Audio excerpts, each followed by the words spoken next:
back to my channel. So today we will complete the chapter of Bricks, Beats and Bones, Class 12th History, full chapter one shot, special masterclass for MP board exams. Okay, now let's move on. We will do the recap. We will move forward and we will complete the chapter today itself. So let's move on and let's complete the chapter.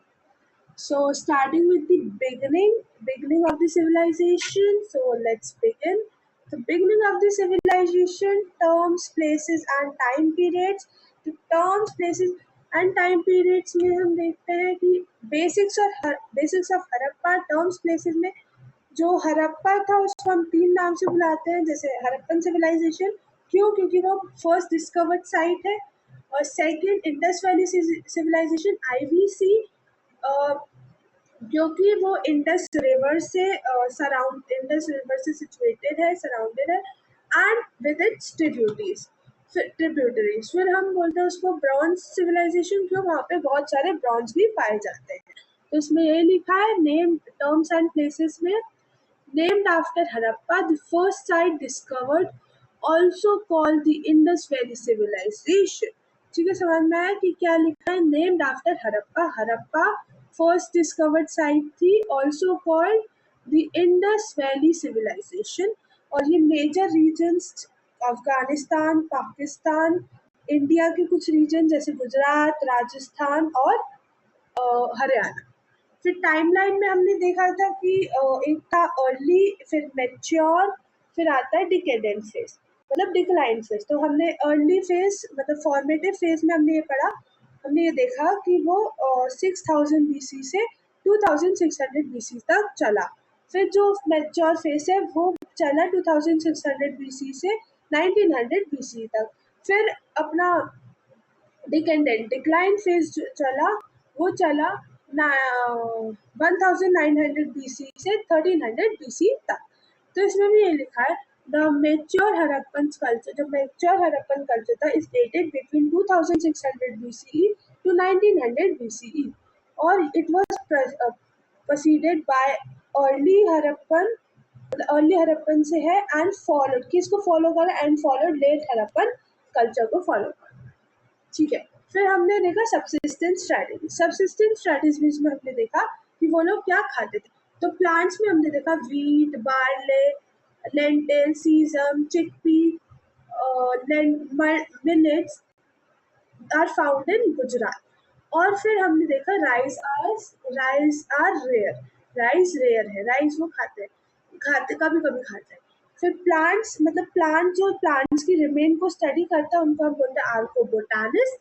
और जो animals जैसे cattle, sheep, गोट, buffalo, pig वर domesticated, जिनको हम मतलब पाल के रखते हैं कि भाई वो हमें कुछ देंगे, दूध, जो बोलते जैसे हम काऊ को पाल के रखते हैं, डोमेस्टिकेट करके रखते हैं कि जिससे वो हमें दूध देती है, तो वैसे ही ये एनिमल्स भी इनको कुछ बेनिफिट पहुंचाते हैं, इसलिए इन्होंने डोमेस्टिकेट करके रखा है। और वाइल्ड स्पीशीज जैसे डियर, घड़ियाल की बोन्स और ये सब वो हंटिंग और फॉरेस्ट यूज में यूज किए जाते हैं। और जो एनिमल की स्टडी करता है उसको बोलते हैं जू आर्कोलॉजिस्ट या आर्कोजूलॉजिस्ट। ठीक है, फिर हम आगे बढ़ते हैं। फिर हम देखते हैं एग्रीकल्चर टेक्नोलॉजी, जिसमें हम प्लोइंग, इरिगेशन और टूल्स के बारे में बात करते हैं। तो प्लोइंग में हमने देखा था terracotta models of plough, terracotta models of plough found in Cholistan and Banawali, evidence of ploughing at Kalibangan. ठीक है, एविडेंस मिले हैं हमें प्लोइंग के कालीबंगा में। इरिगेशन, जो कैनल्स है वो है शोरतुगाई, दैट इज प्रेजेंट है अफगानिस्तान। और धोलावीरा में वाटर रिजर्वोयर्स है। ठीक है, अब टूल्स की बात करें तो टूल्स में हम देखते हैं स्टोन ब्लेड्स, जो स्टोन ब्लेड है, stone blade set in the wooden handles and possibly copper tools are used for harvesting crops को हार्वेस्ट करने के लिए कॉपर टूल्स यूज किए जाते हैं। फिर now this much is clear, तो हम मोहनजोदारो प्लांट अर्बन सेंटर पे आगे बढ़ते हैं, जिसमें हम पढ़ेंगे citadel versus lower town. Citadel मतलब जो मड ब्रिक के ऊपर जो बनता है उसको हम सिटाडल बोलते हैं, और जो नीचे बनता है उसको हम लोअर टाउन बोलते हैं। तो इसमें ये डिफरेंस है, हम ये बोलते हैं हायर बट स्मॉलर सिटाडल को, और फिर हम जो लोअर टाउन में ना उस टाउन में उसे बोलते हैं higher but lower, something like that, मैं भूल गई। तो लेट्स मूव ऑन। या देखो सिटाडल को हम बोलते हैं स्मॉलर बट, देखो मैंने बोला स्मॉलर बट हायर।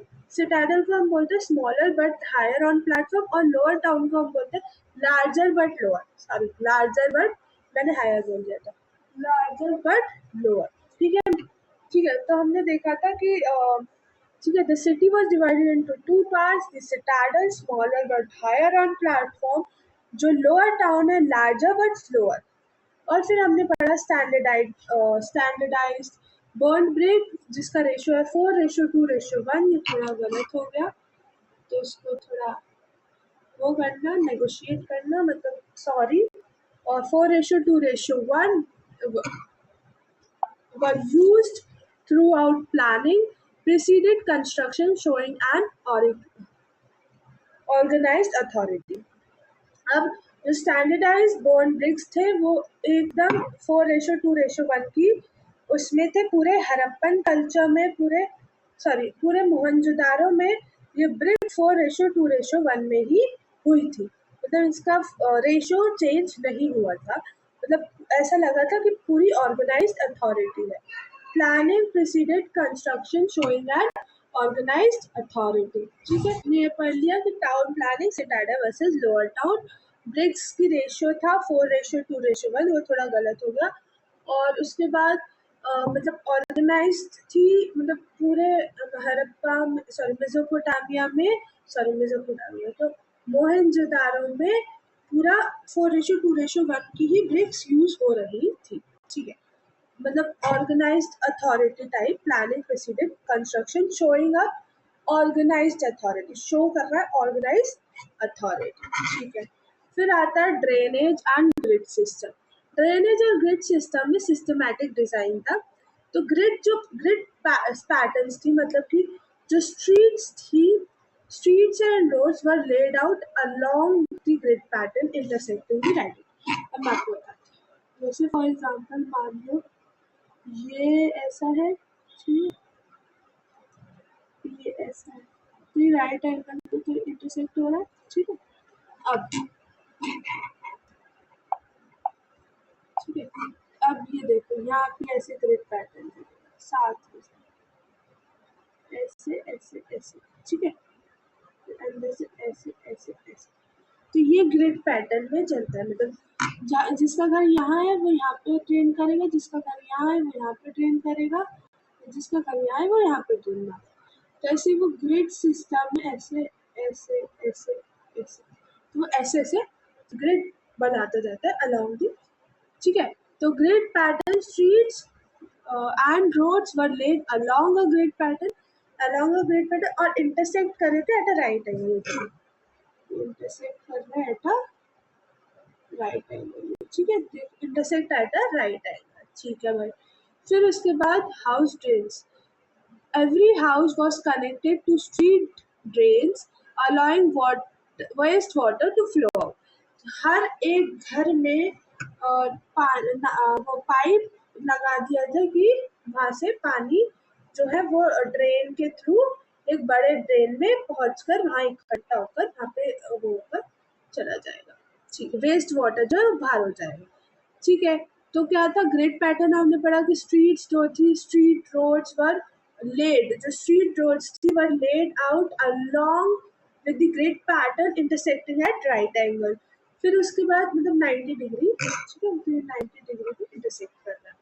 फिर उसके बाद हाउस ड्रेन में देखा, एवरी जो वो एक एक हाउस था, मतलब every house was connected to street drain, every house was connected to street drain allowing waste water to flow out, get out.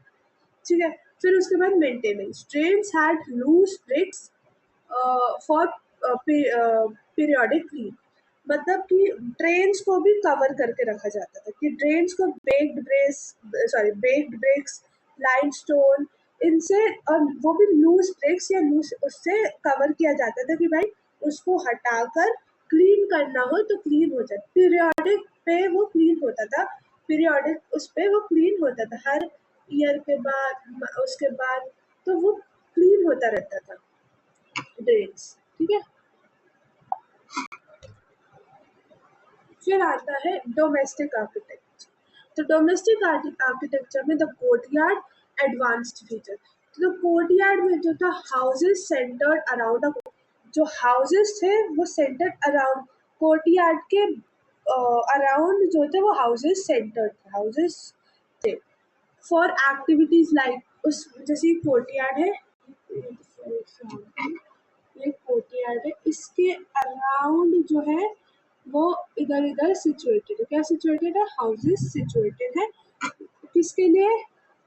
Cooking के लिए, मतलब एक्टिविटीज के लिए, जैसे कुकिंग हो गया, ठीक है। जैसे क्या हो गया, ये था और ये ऐसे, तो ऐसे यहाँ पे सिचुएटेड है, ठीक है, कोर्टयार्ड के लिए। तो ये एक्टिविटी रूम था, ठीक है, ये एक्टिविटी रूम था। तो इसमें कुकिंग वीविंग कुछ भी कर सकते थे। और नीचे जो फर्स्ट फ्लोर था, जैसे फर्स्ट फ्लोर है तो मतलब ग्राउंड फ्लोर जो था उसमें क्या था, उसमें कोई विंडोज नहीं थी जिससे प्राइवेसी रहे। तो no windows on ground floor walls to maintain privacy रहे, तो इसलिए कोई जो ग्राउंड लेवल पे जो घर वो वॉल हाउसेस थे जिसके ground level first floor second floor होता है, तो वो जो ग्राउंड लेवल पे कोई भी विंडोज नहीं थे for the privacy. Advanced features, ये तो कोर्टयार्ड का था। अब एडवांस्ड फीचर्स पे आते हैं। Every house had a bathroom paved with bricks. Obviously हर एक घर में बाथरूम था, वो पेव्ड विद ब्रिक्स से था। Mohenjodaro had nearly 700 wells. ये वेल्स कहाँ थे, हमने वेल्स कहाँ पढ़े थे? धोलावीरा में, ठीक है।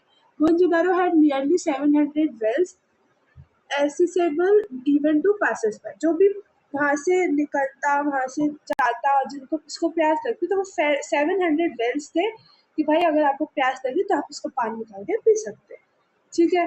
फिर हम आगे बढ़ते हैं। फिर हमने देखा ट्रैकिंग सोशल डिफरेंसेस।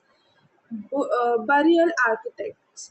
तो हमने बरियल एंड आर्किटेक्ट्स में देखा था कि बरियल जो पिट्स थे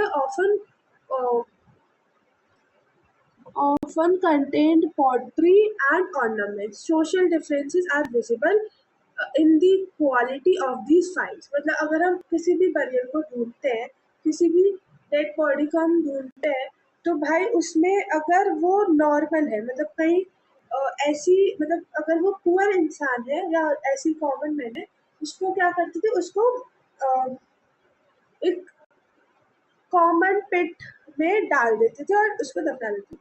पर जो राजा रॉयल्स टाइप के, उनके जो पिरामिड्स देखे थे ना हमने, पिरामिड का अंदर दफनाते थे, जिसमें जैसे हमने पिरामिड देखे थे, तो इनसाइड दी पिरामिड हमने देखा था king's gallery, king's chamber, queen's gallery, queen's chamber, ऐसे हमने देखा था।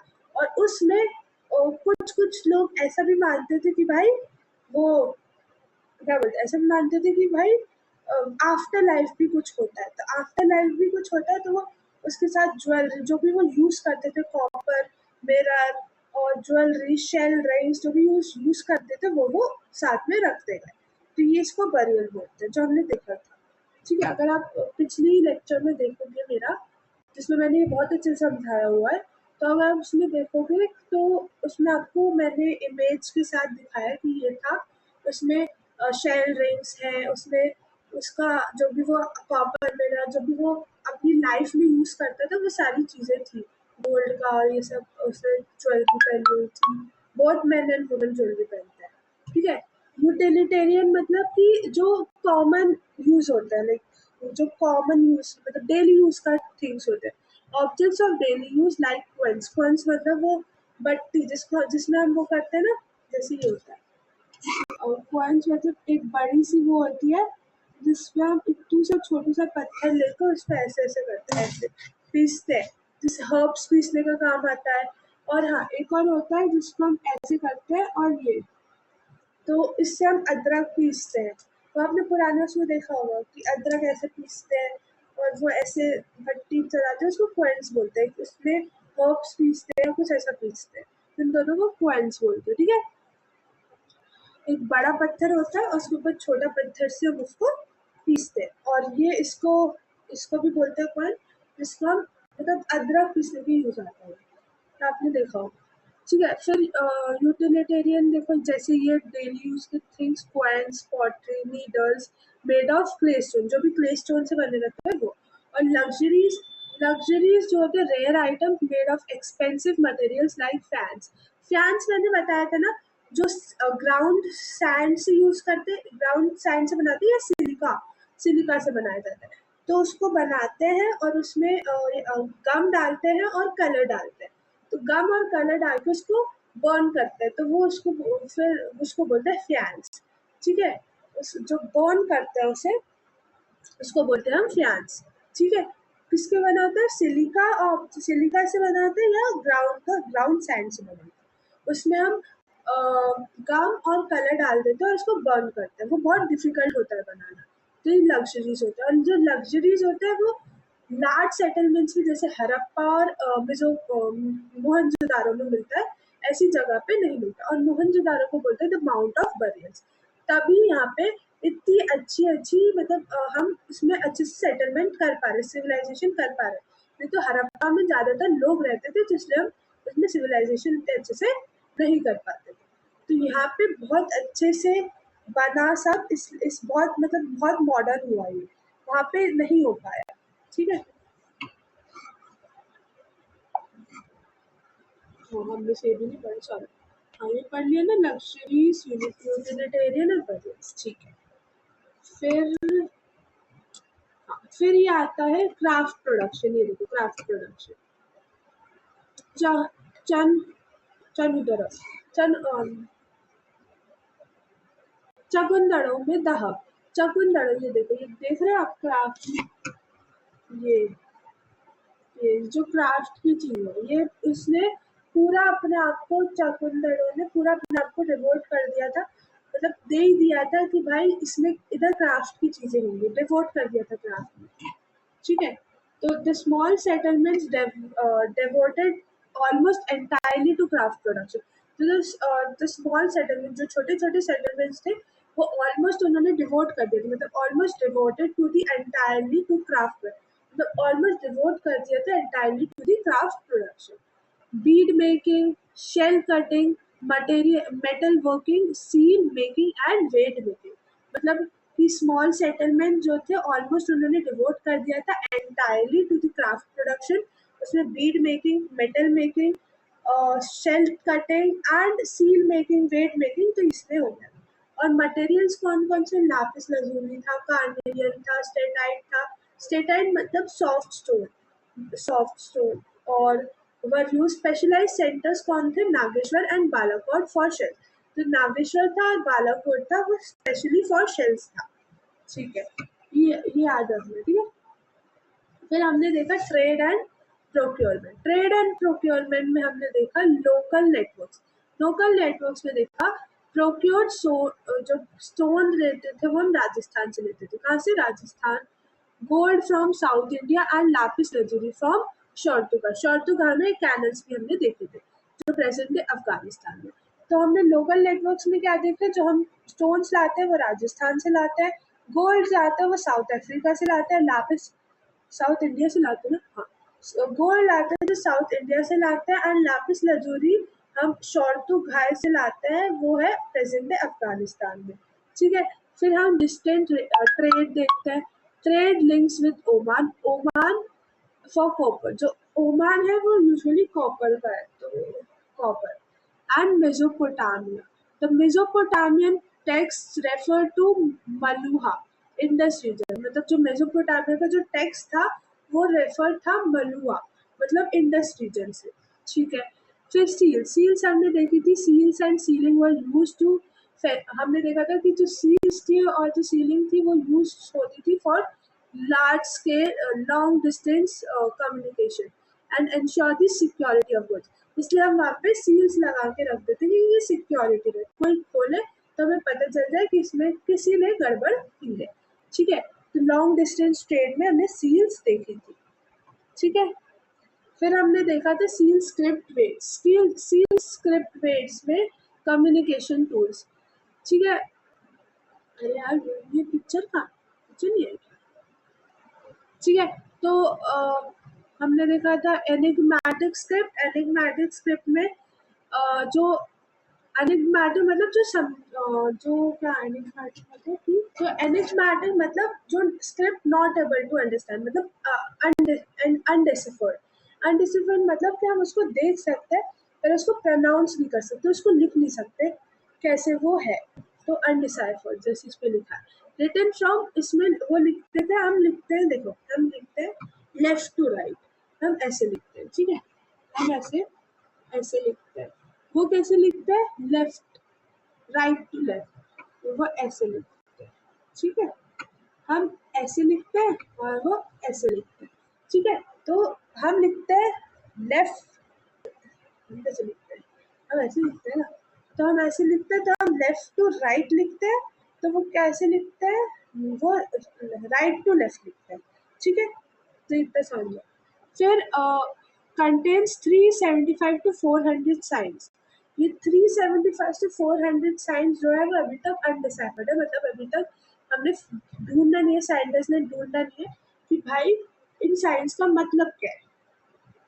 Raids made of church stone, cubical in shape, lower domination, मतलब लोअर डोमिनेशन अगर हम बोले तो बाइनरी 1 2 3 4 ऐसे चलता है। और अगर सील्स की बात करें तो सील्स जो होती है वो यूज फॉर आइडेंटिफिकेशन, जो सील्स होती है कि हाँ ये अगर ये सील पर्टिकुलर लगा हुआ डिवाइस, तो वो अगर जो अनपढ़ लोग, जो लोग इलिटरेट है, तो उनको पता चलता है कि हाँ ये सील है, मतलब ये जो सामान है वो इंडस वैली सिविलाइजेशन से आया है। तो use for making identity on good Saint from far, मतलब जो फार से गुड्स भेजे गए हैं वो, ठीक है। फिर आता है एंशियंट अथॉरिटी। तो एंशियंट अथॉरिटी में देखा हु रूल्ड हड़प्पा, हम देखो 3 4 वो आए, उन्होंने बताया, आर्कोलॉजिस्ट आए, उन्होंने बताया कि ये रूल करा, ये तो भाई किसने रूल किया हड़प्पा को, तो हु रूल्ड हड़प्पा। तो आर्कोलॉजिस्ट डिबेट, उन्होंने आर्कोलॉजिस्ट पे डिबेट हुआ। सम से नो सिंगल रूलर, किसी ने बोला कि भाई नो रूलर, कोई रूलर था ही नहीं, all enjoyed equal status. Other suggest multiple rulers for different city, Harappa के लिए अलग रूलर, मोहनजोदारो के लिए अलग रूलर, आगे इसके लिए अलग रूलर, सबके लिए मल्टीपल रूलर्स थे। तो पहला तो सजेस्ट किया कि नो रूलर, सब इक्वल स्टेटस लिव कर रहे थे, ठीक है, लिव कर रहे थे। अदर्स ने सजेस्ट किया कि भाई मल्टीपल रूलर्स, बहुत सारे रूलर्स थे, अलग अलग सिटीज के अलग अलग रूलर्स। फिर the priest king statue founded, ये जो स्टैचू आपको दिख रहा है, ये जो प्रीस्ट किंग स्टैचू जिन्होंने शॉल पहना है, ये प्रीस्ट किंग स्टैचू जो है वो मोहनजोदारो से फिर मिला, तो इन्होंने इसको क्या दे दिया, प्रीस्ट किंग का नाम दे दिया। Suggest a link between religious and political authority, ठीक है। तो फिर इन्होंने उसका नाम दे दिया प्रीस्ट किंग, क्यों भाई क्यों, तो ये मोहनजोदारो में मिला था, ये सजेस्ट करता है लिंक बिटवीन, मतलब लिंक बिटवीन है रिलीजियस एंड पॉलिटिकल अथॉरिटी, ठीक है। तो ये जो प्रीस्ट किंग का स्टैचू है ये बताता है रिलीजियस एंड पॉलिटिकल अथॉरिटी के बारे में, तो इसलिए इसको ऐसा ही जो ऐसा ही एक स्टैचू हमें मेसोपोटामिया में भी मिला था, तो उसको भी उन्होंने प्रीस्ट किंग का नाम ही दे दिया था। तो ये जो प्रीस्ट किंग का स्टैचू है ये लिंक करता है, ये लिंक करता है रिलीजियस एंड पॉलिटिकल अथॉरिटी, ठीक है। फिर हमने देखा था एंड ऑफ सिविलाइजेशन, धीरे धीरे सिविलाइजेशन का भी एंड, धीरे धीरे सबका एंड होता है, तो धीरे धीरे सिविलाइजेशन का भी एंड होना शुरू हुआ। तो कॉजेस ऑफ डिक्लाइन में, कॉजेस ऑफ डिक्लाइन हम डिकेडेंट फेज में पढ़ा था, कहाँ से कहाँ तक था, 1900 बीसी से 1300 बीसी तक डिक्लाइन हो गया था, मतलब डिकेडेंट फेज आ गया था। The end of civilisation, causes of decline में देखो क्लाइमेटिक चेंज, डिफॉरेस्टेशन, फ्लड्स हो रहे थे, excessive flooding, shifting of rivers, मतलब कोर्स बदल रहे थे, and over exploitation of the landscape. Most sites abandoned by, मतलब मोस्ट टाइम जो थे वो अबॉर्डेड हो गए थे बाय 1800 बीसी तक। तो क्लाइमेट कॉजेस क्या क्या थे डिक्लाइन के, एक तो क्लाइमेट चेंज था, एक तो डिफॉरेस्टेशन था, एक्सेसिव फ्लड था, जो शिफ्टिंग ऑफ रिवर्स थी, एक्सप्लॉयटेशन ऑफ लैंडस्केप था, और जो ज़्यादातर सिटीज़ थी वो एबोडेंट हो गई थी बाय 1800 बीसी तक। फिर था ट्रांजिशन क्या होता है, uniformity in artefacts, seals, weights और ब्रिक्स। जो सील्स, वेट्स और ब्रिक्स हमने देखा था वो जो हम कर रहे थे, जो ट्रेड कर रहे थे वो डिसअपियर होने लगा। लेट हड़प्पन कल्चर स्टार्ट होने लगा जो 1900 बीसी से 1300 बीसी तक है था, वो स्टार्ट हो गया। The late Harappan culture emerge और signalling the end of the mature Harappa, मतलब अर्बन फेज का एंड होना, मतलब सिग्नल दे रहा था कि अर्बन फेज का एंड हो रहा है और डिकेडेंट मतलब डिक्लाइन फेज का स्टार्ट हो रहा है। ठीक है, फिर हमने पढ़ा आर्कोलॉजिकल रिफॉर्म्स। आर्कोलॉजिकल रिफॉर्म्स में हमने पढ़ा कनिंगम एंड व्हीलर। तो कनिंगम हमने पढ़ा था अलेक्जेंडर कनिंगम जो फर्स्ट एएसआई थे, इंडियन आर्कोलॉजी के फर्स्ट एएसआई। तो फर्स्ट डायरेक्टर जनरल डीजी मतलब director general of ASI missed the significance of Harappa. He realized on Buddhist accounts. मतलब उसको मैंने बताया था ना कि अलेक्जेंडर कनिंगम में ने एक सील इंट्रोड्यूस की थी, तो वो सील जो थी वो उसने इंट्रोड्यूस नहीं की थी, वो उसको सील मिली थी, तो उसने देखा कि पता नहीं क्या है, उसने उसको फेंक दिया और लिटरली उसने उसको फेंक दिया। वो जो उसको सील मिली थी उसने सोचा कि भाई मैं मुझे जो रिटन सोर्सेज है, हिस्ट्री के जो रिटन सोर्सेज है मैं उसमें बिलीव करूंगा, ये फालतू चीज़ है, मैं इसको फेंक रहा हूँ। उसने फेंक दिया, उसने उसको सच्ची में फेंक दिया। Wheeler 1944 introduce stratigraphy digging according to soil layers brought military precision to the field. ये जो व्हीलर था ये था एक्स आर्मी ब्रिगेडियर, तो ये जो एक्स आर्मी ब्रिगेडियर था तो इसने अपनी मिलिट्री प्रेसिशन को भी बुलाया, और जो स्ट्रेटिफाइड मतलब कि लेयर बाय लेयर, ठीक है, तो स्ट्रेटिफाइड मतलब कि लेयर बाय लेयर। तो अब अगर सबसे नीचे वाली लेयर होगी तो हम देखेंगे भाई बहुत जैसे कलर्स, सबसे नीचे वाली लेयर का डार्क कलर होगा, फिर उसके बाद ऊपर लाइट, फिर और लाइट। तो जो जब तक नीचे दबती जाएंगे तो उनका कलर जो होता है वो लाइट डार्कर डार्कर होता जाता है। तो वैसे ही इसने स्ट्रैटिग्राफी इंट्रोड्यूस करवाई। ठीक है, ठीक है, तो अब हम आते हैं रिलीजियस इंटीग्रेशन पे। ये आपको समझ में आया क्या था? कनिंगम से बहुत बड़ी गलती हुई है। क्या गलती हुई है उसके भाई? उससे ये गलती हुई है कि उसने क्या किया, उसने ये नहीं देखा कि लेयर बाय लेयर उसने खोदा, उसने पूरा खोद दिया। उसने क्या किया देखो, ये था, चल क्या बना दिया मैंने, ठीक है, तो ये था एक, अरे यार, तो ये था एक माउंटेन, ठीक है, और उसने इस माउंटेन का, ठीक है, तो उसने ये नहीं देखा कि भाई लेयर बाय लेयर में उसको काउंट किया, तो उसने, सॉरी सॉरी सॉरी यार,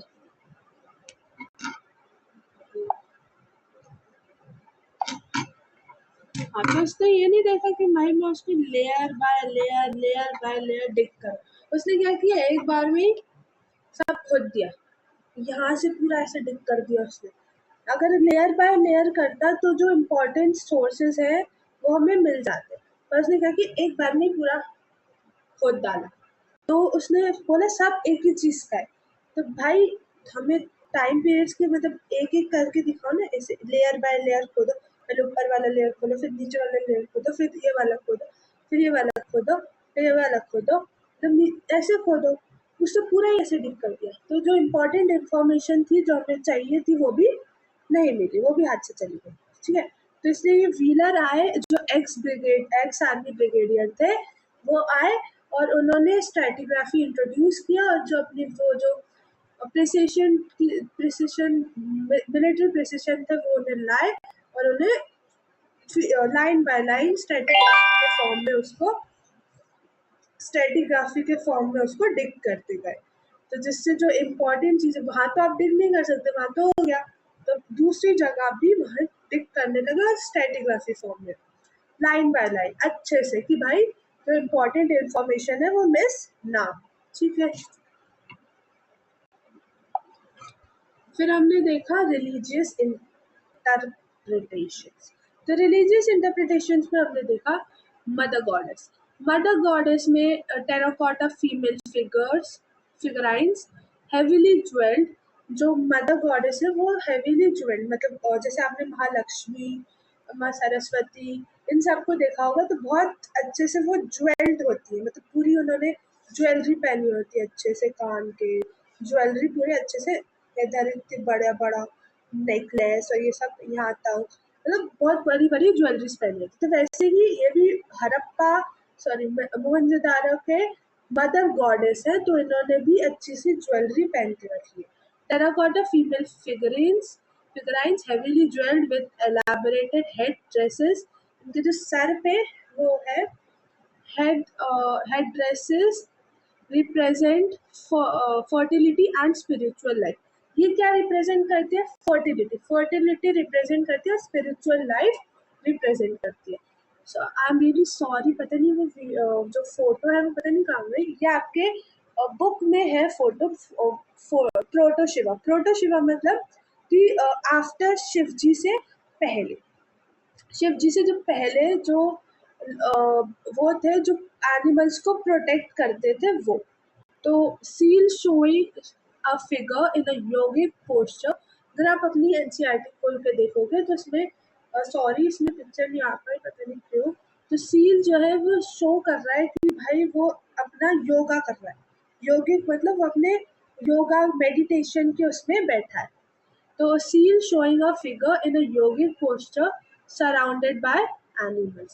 Colonial stones suggest लिंगा worship, लिंगा worship। ठीक है। तो ये बता रहा है कि वो अपने योगा के मेडिटेशन के पोस्टर में बैठा है और ये किसको वर्शिप कर रहा है? लिंगा। ये जो कोनिकल स्टोर्स जो है वो सजेस्ट कर रहे हैं लिंगा वर्शिप। ठीक है। फिर हमने आगे क्या देखा? फिर हमने आगे टाइमलाइन टू रिमेम्बर। अब भाई टाइमलाइन क्या क्या रिमेम्बर रखनी है आपको वो देखना है। ठीक है। कौन कौन सी टाइमलाइन रिमेम्बर करनी है आपको? देखो 1921 में दयाराम सैनी डिस्कवर्ड हड़प्पा। 1921 में दयाराम सैनी ने हड़प्पा को डिस्कवर किया था। ये बहुत इंपॉर्टेंट, जो जो इम्पोर्टेंट है मैं सिर्फ वही बता रही हूँ एमपी बोर्ड के लिए। तो 1921 में दयाराम सैनी डिस्कवर्ड हड़प्पा। फिर 1924 में John Marshall announces Indus valley discovery. Indus valley discovery वो सील की जो डिस्कवरी थी जो कनिंगम, अलेक्जेंडर कनिंगम ने फेंक दी थी, वो किसको मिली? जॉन मार्शल को। तो वो 1924 में जॉन मार्शल ने अनाउंस की इंडस वैली डिस्कवरी। तो 1921 में दयाराम सैनी ने डिस्कवर की हड़प्पा। 1924 में जॉन मार्शल ने डिस्कवर की, सॉरी अनाउंस किया इंडस वैली सिविलाइजेशन का डिस्कवरी। और 1944 में जो REM व्हीलर थे टेक्स ओवर SI, मतलब 1944 में जो REM व्हीलर थे, एक्स आर्मी ब्रिगेडियर जो थे, उन्होंने ASI में ले लिया इंडियन आर्कोलॉजी। फिर 1990 में जो RS बिश थे बिगिंस धोलावीरा एक्सकर्शन। जो 1990 में जो RS बिष्ट थे उन्होंने धोलावीरा का एक्सकवेशन करना शुरू किया, छानबीन करनी शुरू की। ठीक है।